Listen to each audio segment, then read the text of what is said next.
inaugural edition of the Under-19 T20 World Cup, and no doubt it was an interesting one. And I'm here to take you through all the action of Day 3 in our segment The Outside View, which is powered by Elista. Smart हो रहा है India, जैसे India में बना Elista smart LED TV with world class clarity and amazing features.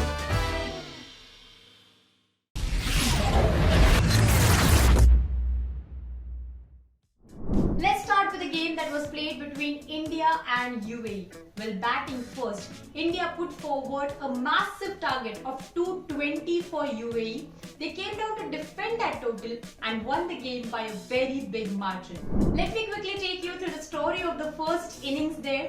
Well, Shafali Verma and Shweta Sehrawat gave India a very good start. Shafali Verma, she was at her absolute best once again. In the last game, she missed out her half century.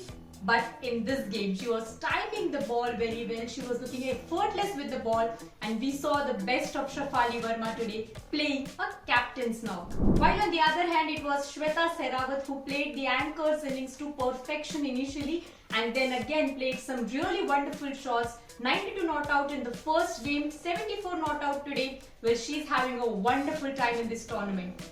When Shafali Verma walked back to the hut, it was Richa Ghosh who was promoted up the order. She came in and did the job that was expected of her. She missed on her half century by just one run, but the job was done for India. They had put 219 runs on the board. Well, for UAE, it was a day for them to forget on the field because they weren't quite good with their fielding. A lot of dropped catches there, a lot of overthrows there, and that did definitely cost them in the match. Moving on to how the second innings started out there, well, Satish, she did start the innings with consecutive boundaries out there, but after her wicket fell, it was all difficult for UAE. India's bowlers kept it really tight. They were consistent with their line and length in today's game. So MD Shabnam there, Tatha Sadhu, Prashvi Chopra and Mannat Kashyap, all of them had one wicket to their account, and they successfully defended the total and made sure that they registered their second win of this tournament. Let's talk about the other game that was played between Bangladesh and Sri Lanka. Sri Lanka won the toss and they elected to bowl first, and we can say that the decision quite didn't go their way because Bangladesh looked really comfortable with the bat there. They put up a target of 166 runs for Sri Lanka. Sri Lanka couldn't chase it despite of the efforts of Vishmi Gunaratne there, and that's the reason why Bangladesh once again showed their domination and they won their second game of this tournament. So let's know what was the story of the first innings there. Well, Misty on one hand, she was just calm out there because she let Protasha do all the job for the side. Protasha came up with a half century in this match. She was looking very comfortable with the bat in the first game as well, but today it was a special innings coming in from her. And when both the openers went back to the pavilion, the entire responsibility of the innings was taken there by Dilara Akhtar and Shorna Akhtar. The Akhtars were best in their job today because we saw Shorna Akhtar hit that half century, a fine cameo and a good innings there from Dilara Akhtar as well, owing to which Bangladesh could put a target of 166 there for Sri Lanka. Now for Sri Lanka, all the responsibility was once again on the shoulders of Vishmi Gunaratne. Bangladesh were successful in getting two early breakthroughs in the match, all thanks to once again the skipper Disha Biswas and Marufa Akhtar. Once both the openers walked back to the hut, it was all about Vishmi Gunaratne and Devumi Vijayaratne taking the game forward for Sri Lanka. Vijayaratne there scored a half century. Vishmi Gunaratne was also playing a patient knock there for Sri Lanka. But once Vijayaratne walked back to the pavilion, it all seemed very difficult for Sri Lanka. And who took that wicket? Once again, it was one of Bangladesh's most reliable bowler there, Marufa Akhtar, taking that breakthrough, giving the team that breakthrough, and that's where things became difficult for Sri Lanka. The skipper was there until the end there, but she did not get quite a good support from the other end after that, and the asking rate at that point was also quite high, and Sri Lanka couldn't chase down the target, and Bangladesh once again displayed that they are a strong team and they will fight for victory until the last ball is bowled.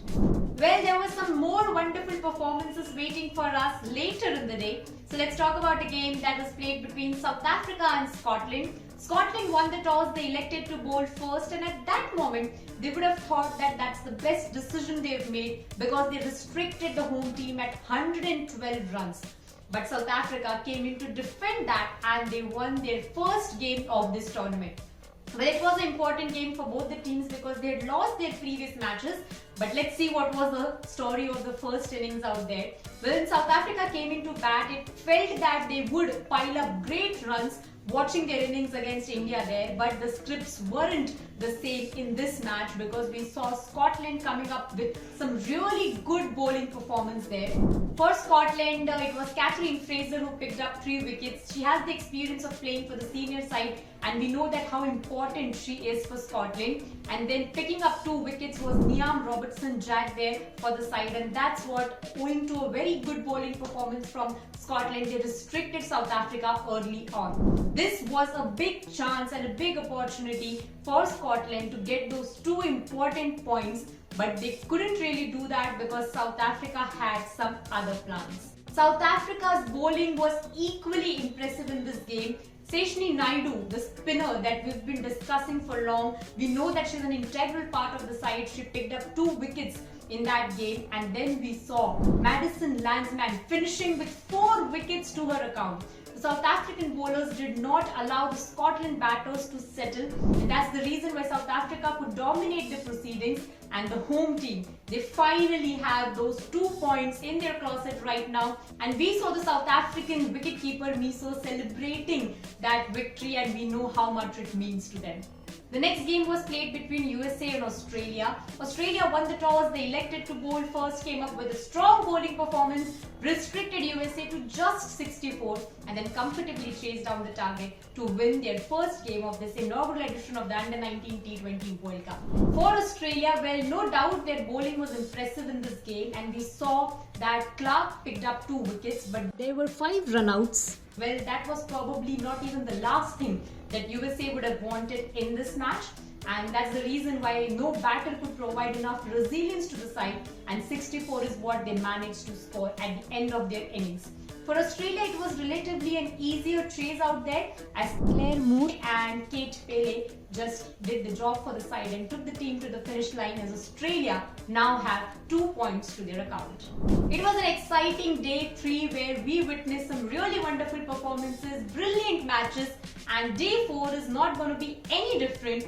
I will join you to give you all the updates about the same, but for that you will have to stay tuned to Women's Cricket Zone and to our segment The Outside View, which is powered by Elista.